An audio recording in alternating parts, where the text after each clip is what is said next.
The reluctant guardian. The glass shattered against the wall, sending crystal shards cascading onto the marble floor of Zara Reeves' Hollywood Hills mansion.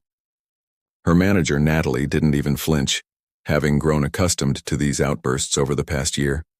"I don't need a babysitter," Zara snarled, her voice raspy from the previous night's performance and after-party.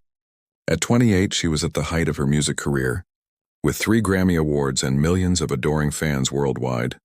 But her violet-dyed hair hung limply around her pale face, and dark circles shadowed her once bright hazel eyes. "It's not negotiable," Natalie replied firmly, checking her watch. "Your label is threatening to void your contract after that disaster at the VMAs. $3 million in damage control, Zara. Your rehabilitation isn't just for your health anymore, it's career survival." Zara slumped onto her white leather sofa, fingers absently tracing the tattoo that wrapped around her wrist. "Whatever. When does the prison guard arrive?" As if on cue, the doorbell rang. Natalie's assistant escorted in a man whose appearance made Zara straighten involuntarily. He wasn't the stereotypical bulky security professional she'd expected. Tall and lean, with closely cropped dark hair and eyes the color of weathered copper, he carried himself with quiet authority. A thin scar traced his jawline, the only imperfection on his otherwise striking face. "Miss Reeves," he said, his voice deep and measured. "I'm Elijah Frost." "Let me guess," Zara drawled, sizing him up. "Former military? Hired to make sure the little pop princess stays in line?" A flicker of something, amusement perhaps, crossed his face before disappearing. "Former Navy corpsman, yes. But I'm here because I specialize in rehabilitation security for high-profile clients." "Rehabilitation security?" Zara laughed bitterly. "That's a fancy way of saying babysitter." Elijah remained unruffled. "My job is to ensure your privacy and safety while you recover. Nothing more, nothing less." Natalie interrupted. "Elijah will take you to his facility in Colorado tomorrow morning. It's completely private, secure, and away from paparazzi and—" She hesitated. "Negative influences." "Colorado?" Zara shot up. "You're shipping me off to the middle of nowhere?" "For 3 months," Natalie confirmed, handing Elijah a file. "Everything's arranged." After they left, Zara found Elijah examining her wall of platinum records. "Impressive career," he commented without turning. "Save the small talk," she snapped. "We're not friends." He turned, his gaze direct and unflinching. "No, we're not. But for the next 3 months, I'm responsible for your well-being. Pack practical clothing. Designer labels won't matter where we're going. And if I refuse, your choice. Stay and watch your career implode, or come with me and perhaps salvage what's left of it." His bluntness surprised her. "The plane leaves at 7 a.m. I'll be here at 6. That night, Zara stared at her reflection in her bathroom mirror. The woman looking back was a stranger, hollow-cheeked and empty-eyed. For a moment, she glimpsed the person she'd been before the fame, before the parties, before she'd started running from the grief of losing her father. When morning came, she was waiting with a single suitcase when Elijah arrived. Neither spoke as they drove away from the city lights toward an uncertain future in the mountains. Mountain Refuge. The private jet touched down on a small airstrip nestled in the Colorado Rockies. Zara pressed her face against the window, taking in the panorama of snow-capped peaks and endless evergreens. The landscape was a stark contrast to Los Angeles concrete and neon. "Welcome to Evergreen Haven," Elijah said, gathering their bags. His demeanor had softened slightly during the flight, though he maintained professional distance. A rugged Jeep awaited them outside. As they drove along winding mountain roads, Zara broke the silence. "So what's your deal, Frost? You make a career out of babysitting spoiled celebrities?" "Something like that," he replied, navigating a hairpin turn. "Though most of my clients are athletes and executives. You're my first musician." "Lucky you," she muttered, then frowned. "This isn't some clinical rehab facility, is it?" "Because I've done those before and—" "It's my home," Elijah interrupted. "I purchased this property after leaving active duty. It's equipped for rehabilitation, but it's not institutional." The Jeep crested a hill, revealing a stunning timber and stone lodge surrounded by aspen trees. Large windows reflected the afternoon sun, and a wraparound deck offered views of the valley below. "You live here?" Zara couldn't hide her surprise. "When I'm not on assignment." He parked and carried their luggage inside. The interior was warm and inviting, open concept with high ceilings, natural wood, and stone accents. A grand piano occupied one corner of the living room. while medical equipment was discreetly integrated into what appeared to be a therapy room. "You play?" Zara asked, gesturing toward the piano. "Occasionally." His tone discouraged further questioning. "Your room is upstairs, first door on the right. There's a bathroom en suite. Dinner's at 6. I expect you to help prepare it." Zara laughed incredulously. "I don't cook." "Then you'll learn." His expression remained impassive. Part of recovery is developing self-sufficiency. In her room, Zara found a space that was comfortable but not luxurious.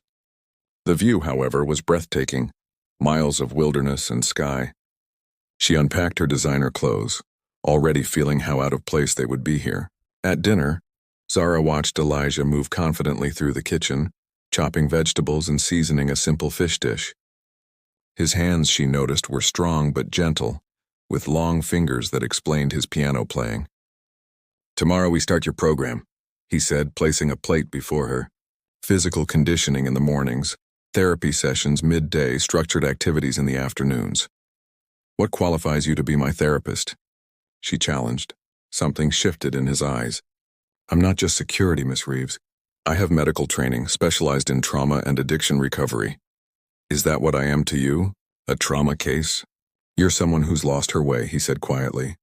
"I recognize the signs."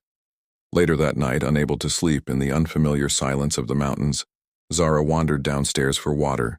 She found Elijah on the deck, gazing at stars that shone with impossible brightness in the clear mountain air. "The quiet bothering you?" he asked without turning.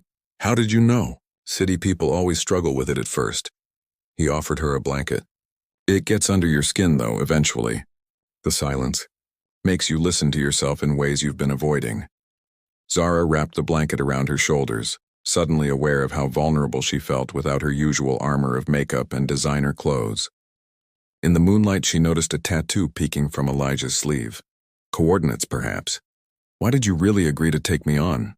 she asked. He considered her for a long moment. Everyone deserves a second chance at finding themselves. Even pop stars who throw champagne glasses at walls. Despite herself, Zara smiled, the first real smile in months. Above them, a shooting star traced a brilliant path across the night sky. Healing rhythms. 3 weeks into her stay at Evergreen Haven, Zara stood atop a rocky outcropping, breathing in the crisp mountain air. Her body felt stronger, cleaner, the shakes and cravings diminishing with each passing day. The morning hikes with Elijah had become the highlight of her routine, rather than the dreaded obligation they'd been initially. "Your endurance is improving," Elijah remarked, handing her a water bottle. The early sun cast golden light across his features, softening the usual intensity of his gaze. "Don't sound so surprised," Zara smirked, taking a long drink.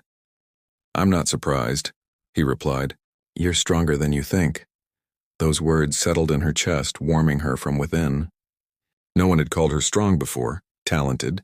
Beautiful, troubled, yes, but never strong.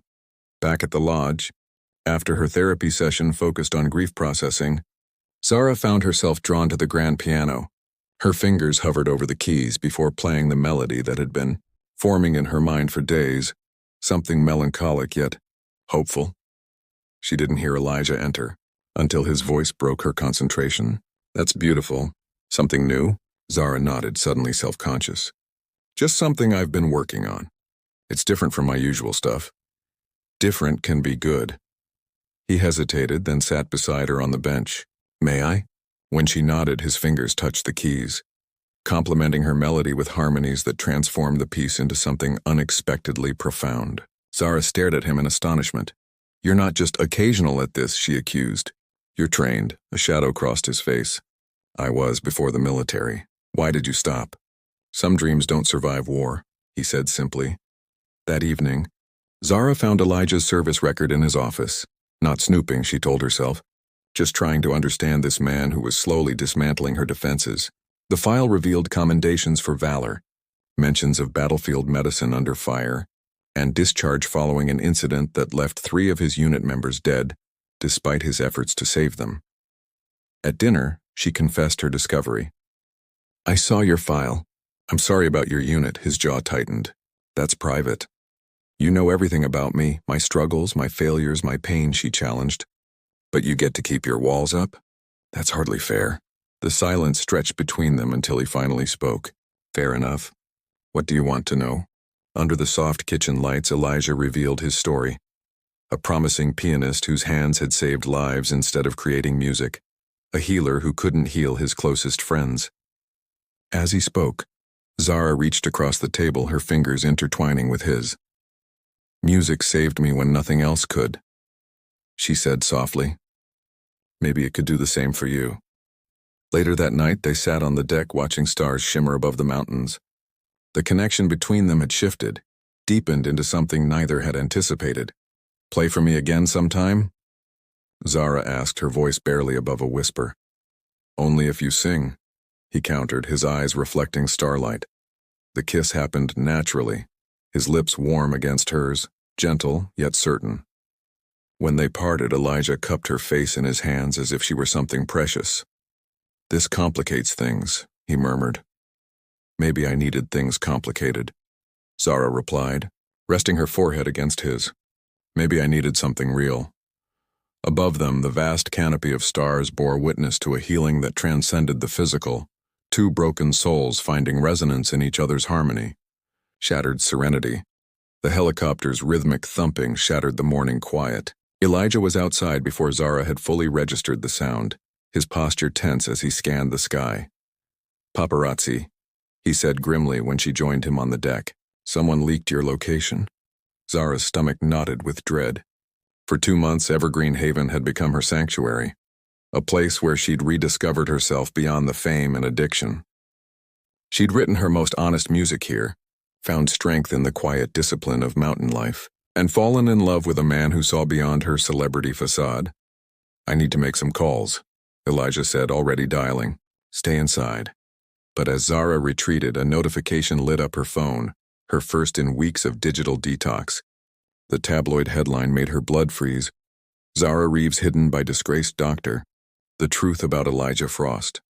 The accompanying article revealed what Elijah had never shared. He wasn't just a former military medic, but Dr. Elijah Frost, once renowned neurologist specializing in trauma recovery.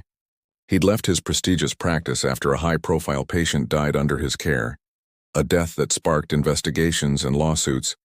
Though he was ultimately cleared of wrongdoing, betrayal coursed through her veins. All this time, he'd let her believe he was simply security with medical training, when in reality, she was part of his redemption arc, another broken person for the fallen doctor to fix. When Elijah returned, Zara confronted him, phone in hand. Were you ever going to tell me who you really are, Dr. Frost? The color drained from his face. Zara, I can explain. Explain what? That I'm just another project for you. A way to prove you haven't lost your touch after what happened in Chicago. Her voice cracked. Was any of this real or just therapy? Everything between us is real, he insisted, reaching for her, but she backed away. Yes, I should have told you everything, but I didn't want my past to color how you saw me. The way you let my past color how you saw me, she challenged. Before he could respond, a sleek black car pulled into the driveway. Zara recognized it immediately. Her ex-boyfriend Blake. Entertainment mogul and the toxic influence who'd enabled her worst behaviors. Looks like your knight in shining armor is here, Elijah said bitterly. Blake sauntered in without knocking, his designer suit incongruous against the rustic setting. Surprise, babe, he grinned, eyeing Elijah with obvious disdain. Came to rescue you from Mountain Man rehab. How did you find me? Zara demanded. Your assistant wasn't hard to bribe. Blake shrugged. Now pack up. Your fans miss you, and I've got the premiere of the century next week. Need you on my arm looking fabulous. Elijah stood silently, jaw clenched, as Blake continued painting pictures of the glittering life awaiting Zara back in Los Angeles. Parties, recording sessions, endorsement deals, everything that had nearly destroyed her. Give us a minute, Zara finally told Blake, who smirked triumphantly at Elijah before stepping outside. Alone again. The air between them was heavy with unspoken words. If you go with him, you're choosing that life again, Elijah said quietly, the life that was killing you. And if I stay with you, I'm choosing a relationship built on lies, she countered. Not lies, omissions. And yes, I was wrong for that, his eyes held hers. But everything I feel for you is truth, Zara. Everything. Torn between betrayal and the undeniable connection they'd formed, Zara made her decision. She picked up her suitcase and walked to the door, pausing only briefly. "Thank you for helping me find my voice again," she said, not turning to see the pain etched on his face. "Goodbye, Elijah." Harmonious hearts. The applause was deafening as Zara took her final bow, sweat glistening on her face under the stage lights. Her comeback tour had sold out arenas worldwide, critics hailing her new album as a raw masterpiece of rebirth. 6 months had passed since she'd left Evergreen Haven, 6 months of sobriety, of channeling her pain and growth into music that resonated with authenticity. 6 months of dreaming about copper eyes and mountain starlight. Backstage, Natalie greeted her with champagne flutes filled with sparkling water. Another triumph. The label's ecstatic. Zara accepted the glass absently, her thoughts elsewhere. "Has there been any response to the invitation?" Natalie's expression softened. "Nothing yet, but the concert only just ended." After leaving with Blake that fateful day, Zara had made it as far as the airport before realizing she was choosing prison over freedom. She'd sent Blake away and checked herself into a proper rehabilitation facility to complete her recovery independently, needing to prove to herself that her healing wasn't dependent on Elijah. The discovery of his past had hurt, but time and clarity had helped her understand his reticence. They'd both been hiding, she behind substances and spectacle, he behind professional distance and half-truths. Now, having reclaimed her career on her own terms, there remained one piece of unfinished business. "I'll be at the hotel," Zara told Natalie, suddenly exhausted. "I need some quiet." In her suite, Zara slipped out of her stage clothes and into a simple sundress, stepping onto the balcony that overlooked Denver's twinkling skyline. The mountains loomed in the distance, calling to her in a way city lights never could. A knock at the door interrupted her reverie.